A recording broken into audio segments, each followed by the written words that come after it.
The Little Beggar, 1919, by Algernon Blackwood. Part 1. He was on his way from his bachelor flat to the club, a man of middle age, with a slight stoop, an expression of face firm yet gentle, the blue eyes with light and courage in them, and a faint hint of melancholy, or was it resignation, about the strong mouth. It was early in April, a slight drizzle of warm rain falling through the coming dusk. But spring was in the air. A bird sang rapturously on a pavement tree, and the man's heart wakened at the sound, for it was the lift of the year, and low in the western sky above the London roofs there was a band of tender colour.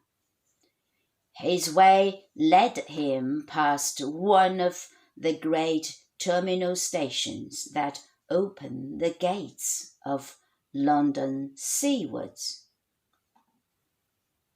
The birds, the coloured clouds, and the thought of a sunny coastline worked simultaneously in his heart.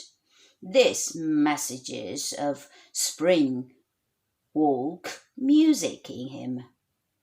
The music, however, found no expression beyond a quiet sigh, so quiet that not even a child, had he carried one in his big arms, need have noticed it.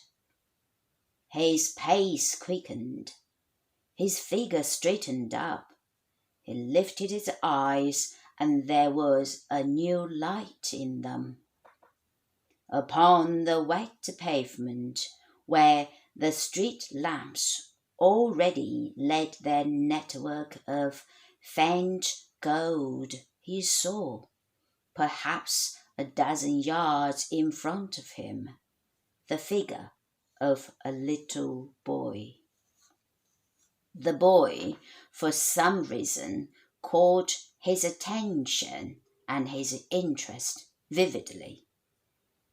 He was dressed in Eton's, the broad white collar badly rumpled, the pointed coat hedged grotesquely sideways, while from beneath the rather grimy straw hat, his thick light hair escaped at various angles.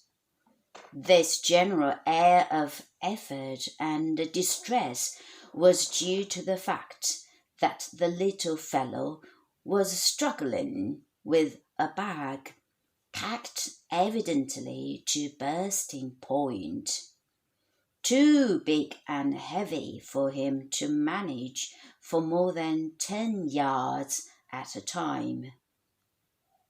He changed it from one hand to the other, resting it in the intervals upon the ground, each effort making it rub against his leg, so that the trousers were hoisted considerably above the boot. He was a pathetic figure. "I must help him," said the man. "He will never get there at this rate. He will miss his train to the sea."